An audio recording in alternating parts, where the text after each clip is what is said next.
Programa 17. En busca de la libertad. En este programa conocerás las principales causas de la lucha de independencia. Nueva España comenzó el siglo XIX sumida en una crisis económica, política y social sin precedentes en la colonia.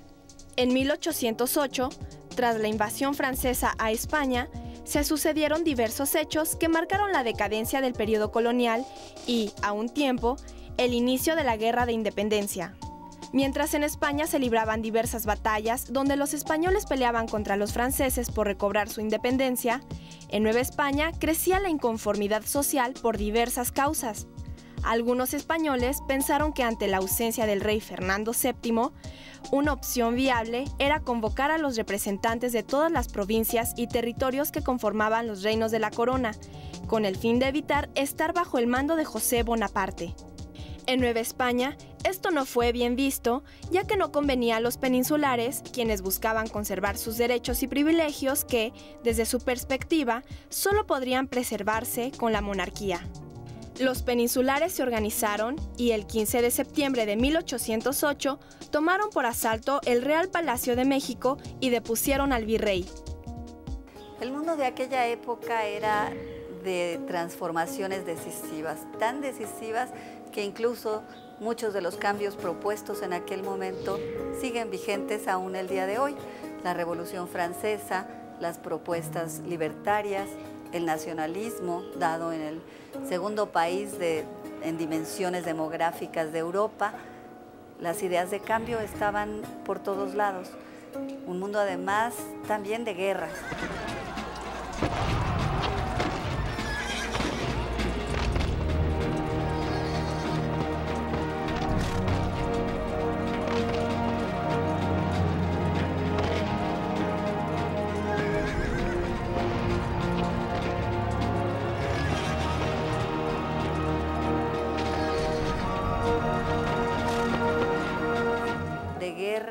En donde había desembocado la situación europea en 1795 por una confrontación entre las grandes potencias europeas. Los ingleses, por un lado, con su capitalismo avanzado, industrial, con el dominio de los mares, alcanzando a todos lados, y el reto para las otras dos grandes potencias, porque hay que entender que España era también una gran potencia, la tercera potencia europea a esas alturas, que aliada con Francia, desde que los Borbones eran la misma casa gobernante, pues habían hecho este pacto de familia importante. Entonces, en este mundo de guerra, en donde España y Francia se enfrentan a los ingleses, la guerra prácticamente es ininterrumpida desde 1795. Es una confrontación que aísla a España frente a sus colonias, que la aleja de los mares y que tenía todas las de perder. Como se dijo alguna vez, la guerra era ganancia para los ingleses, en tanto que a España no le convenía seguir en esa guerra. Por lo tanto, está en una confrontación a todas luces difícil y en un mundo de grandes transformaciones en donde el riesgo mayor además es la pérdida de sus colonias, que están amenazadas constantemente por la propia expansión y avance del capitalismo, del mundo, de la política, que la reta a transformarse también como potencia. Francia y España fueron aliadas en la mayoría de las guerras europeas antes del siglo XIX, pero esta alianza terminó súbitamente cuando Francia invadió España en 1808. Tras recibir la corona española de manos de Carlos IV, Napoleón Bonaparte dijo: «Españoles, Acordaos de lo que han sido vuestros padres, y mirad a lo que habéis llegado. No es vuestra la culpa, sino del mal gobierno que os regía. Yo quiero que mi memoria llegue hasta vuestros últimos nietos y que exclamen: «Es el regenerador de nuestra patria». Las abdicaciones de Bayona han pasado a la historia como la única vez que un monarca perdió el trono a manos de una nación amiga. Los criollos del mundo hispánico, por extraño que pudiera parecernos, realmente eran parte de la monarquía, y la ofensa grave de ver vulnerado a la propia metrópoli, de ver la caída de la monarquía y la tiranía napoleónica, los ejércitos napoleónicos en la península, como lo hemos visto, y las sesiones de Bayona, pues se apuran a ofrecer su lealtad al monarca. Entonces el nombre de Fernando VII se equipara con el deseado, el bien amado, el gran personaje al cual hay que tenerle lealtad si queremos preservar la unidad del mundo hispánico, la unidad de la monarquía. Y esto es lo que ocurre en el primer momento, aunque efectivamente pues el rey no está. Y esto quiere decir que hay un vacío de poder, hay una acefalía de la corona, y al haber esta acefalía, ¿quién va a ser quien lleve la cabeza y en quién va a residir la soberanía? Este acontecimiento no tenía precedentes en Europa y no era esperado. Una coyuntura de esta naturaleza, un vacío de esta especie que de pronto permitía pensar en autogobernarse, es algo que ni aún los criollos que tuvieran ideas más avanzadas se habían imaginado. Es un momento de sorpresa, de estupor y, por supuesto, ante la incertidumbre de que las cosas pudieran llegar a ser más graves, porque la ambición de Napoleón pudiera realmente incluso permitirle aspirar a ser dueño a lo mejor de estas Américas, ¿no? Entonces, gran preocupación, gran búsqueda de soluciones, gran efervescencia política, gran incertidumbre. Espontáneamente las poblaciones buscan jurar la figura del rey y preservar la unidad española. La mayoría de los criollos consideraban a José I un usurpador y pedían que volviera a gobernar Fernando VII. Por su parte, a un alto porcentaje de los peninsulares no le importaba quién estuviera al mando de la metrópoli, siempre y cuando se encargara de salvaguardar sus intereses. Se negaban a disminuir sus ganancias comerciales, a abandonar los puestos gubernamentales y administrativos de influencia y a perder sus privilegios. Luchaban por mantener su estatus intacto.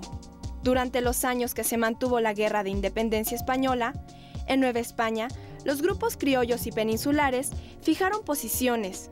Los criollos dieron inicio a las primeras juntas de conspiración contra lo que consideraban el mal gobierno. Es un momento de extraordinaria confusión y de una crisis política desproporcionada.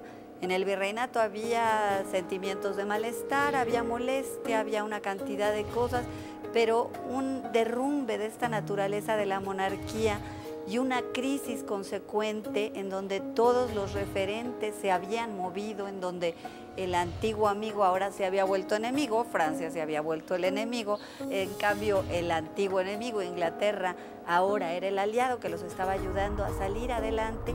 El desconcierto es enorme. Los sectores peninsulares, encabezados por un comerciante llamado Gabriel Yermo, a la medianoche del 15 de septiembre darán un golpe de mano para cerrar absolutamente cualquier expectativa de ejercer el gobierno propio, y por supuesto que criollos u otras figuras de orden local o por supuesto instituciones cobraran mayor relevancia, como los ayuntamientos, que tenían una actividad y aspiraciones autónomas de larga data.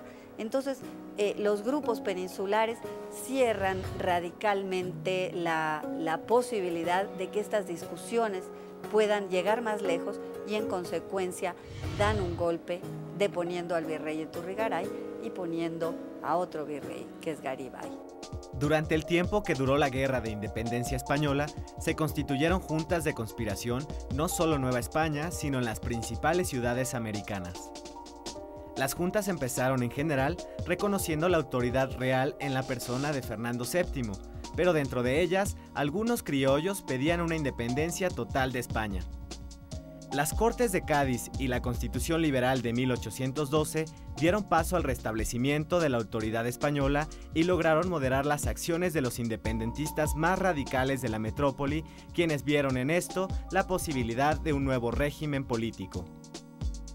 Bueno, estamos hablando de un par de años, ¿no? 1808, 1810, que es una coyuntura decisiva de vacío de poder, de crisis política, que se presenta de manera inesperada y que entonces, incluso a los que soñaban con la libertad, con la igualdad, con la emancipación, con la separación plena de España, que no eran muchos, pero incluso para ellos les daba poco tiempo de hacer grandes planes, ¿no? El momento irrumpe y vemos cómo, en primer lugar, se apoya la solidaridad hacia Fernando.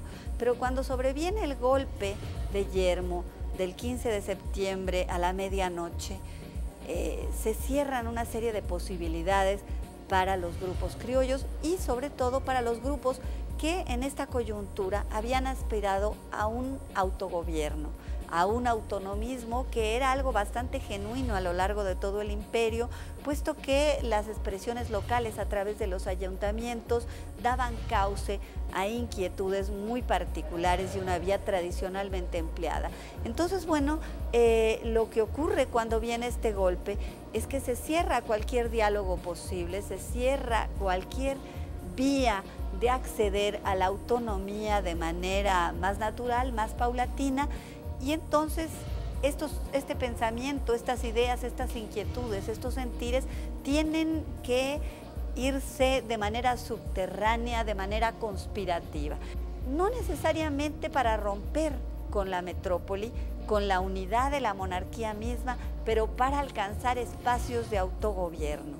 Entonces, en la medida en que hay también más agravios, hay mayores inquietudes que probablemente lleven a explosiones más drásticas, como será, por supuesto, el caso del levantamiento de Hidalgo, que parte de una conspiración también, una conspiración que buscaba no necesariamente alcanzar las proporciones que después alcanzará este movimiento decisivo de la historia de la Nueva España y de la nación mexicana futura. La madrugada del 16 de septiembre de 1810 es considerada el punto cronológico con que inicia la Guerra de Independencia. Una vez congregados los parroquianos en torno a la iglesia donde oficiaba Miguel Hidalgo y Costilla, tras dar un emotivo sermón, gritó: ¡Viva la Virgen de Guadalupe! ¡Abajo el mal gobierno! ¡Viva Fernando VII!